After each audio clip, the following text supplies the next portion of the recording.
Hi friends, host Eric here, host of Talking with Famous People, and I want to read this comment here. Robert Lynn says, codependent versus narcissistic tendencies.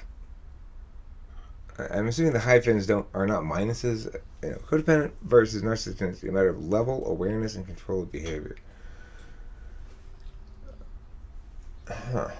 Well, I guess I didn't really think about what to make of this comment before I immediately was like, yeah. I didn't really think about the comment, but now that I am thinking about it, I think every single thing is wrong with that comment.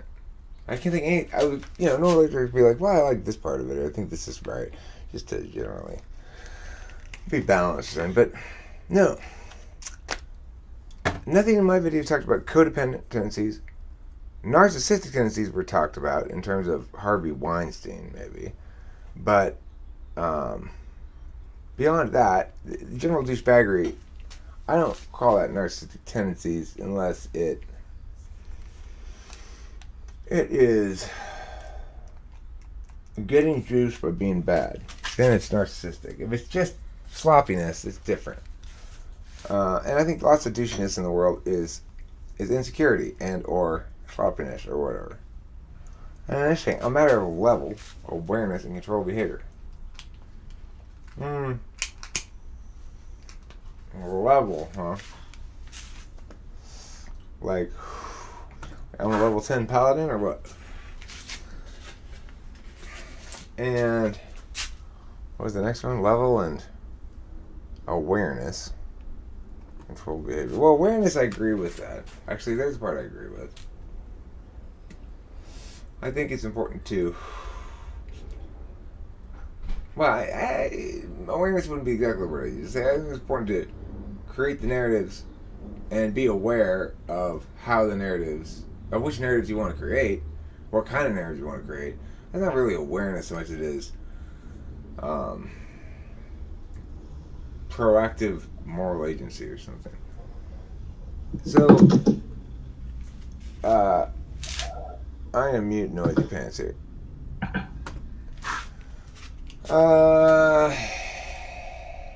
Yeah, so any says the last thing he says after awareness is,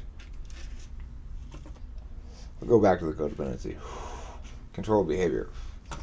I mean, I don't think it's about control behavior, except in the sense that it's also about narcissistic tendencies, because one oughtn't need to control oneself from being an asshole. I guess to a certain extent one does need to control oneself from being an asshole, but I don't ever feel any impulse to make Kim squirm.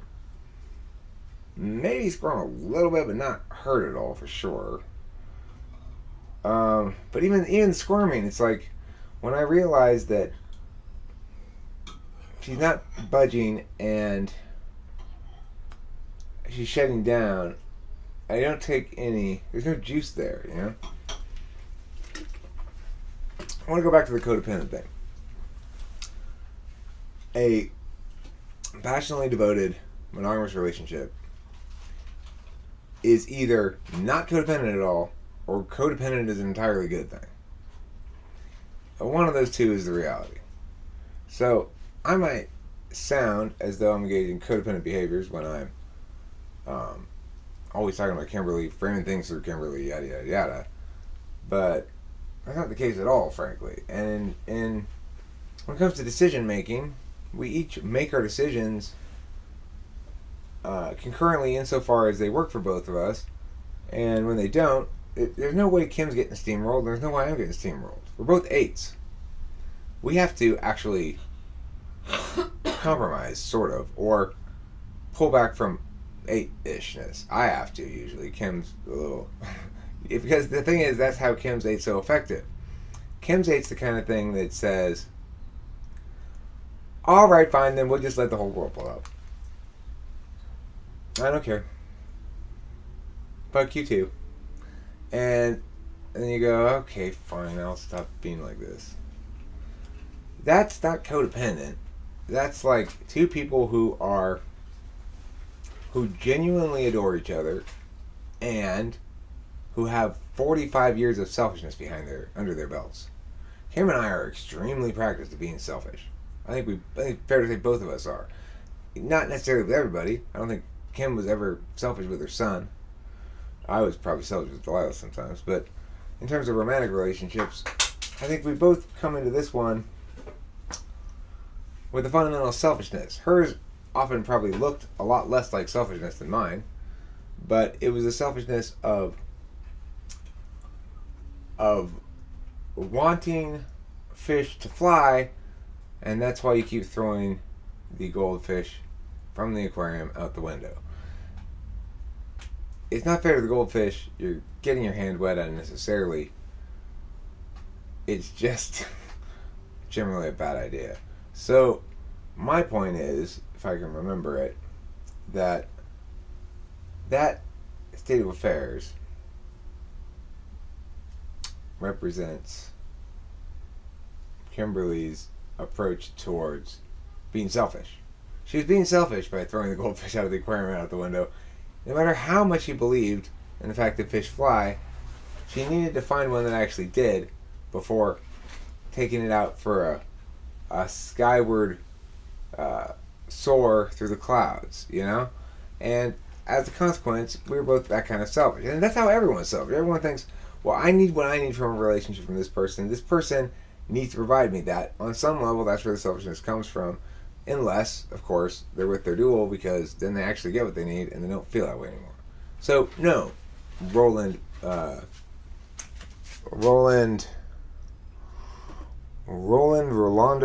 Linden? Robert Linden. No, Robert Linden. No. You're wrong.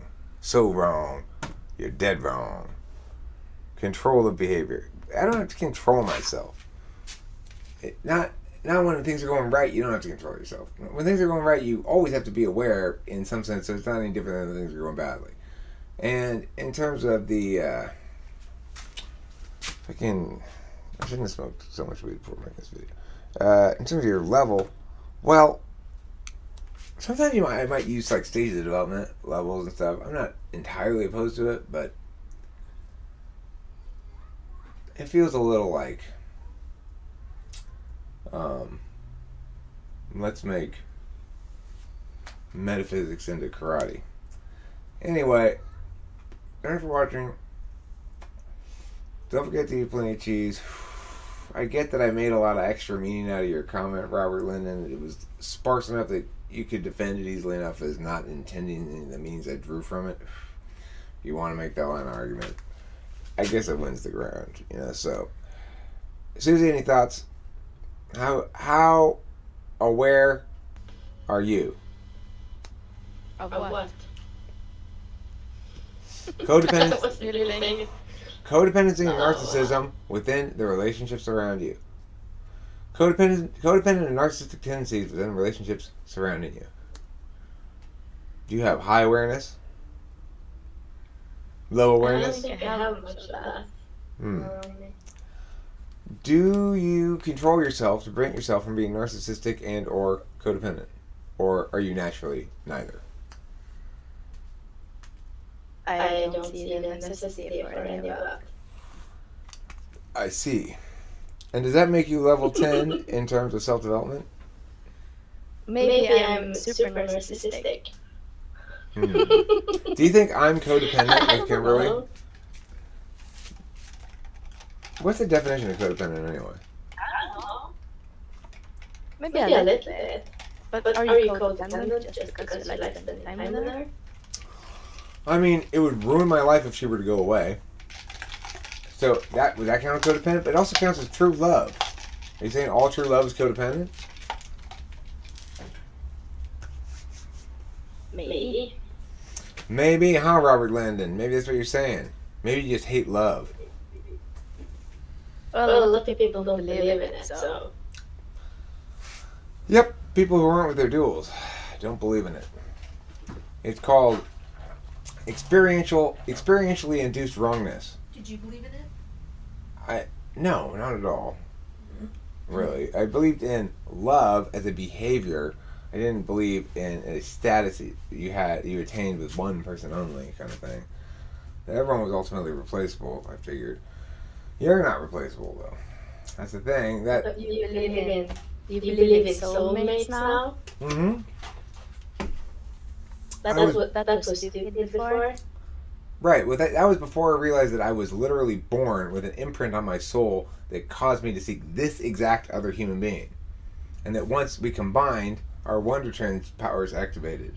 And I took the form of a couch, and Kimberly took the form of sitting down. And together we did nothing.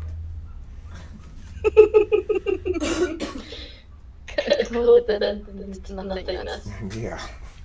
It's quite triumphant. Anyway, thanks, Susie, for chiming in. Thanks for watching, those of you at home who are watching with your eyes, one at a time separately on your own computers. And thank your friends for being your friends. That's my ending today on this one. Okay. I'm mixing it up. Do you have any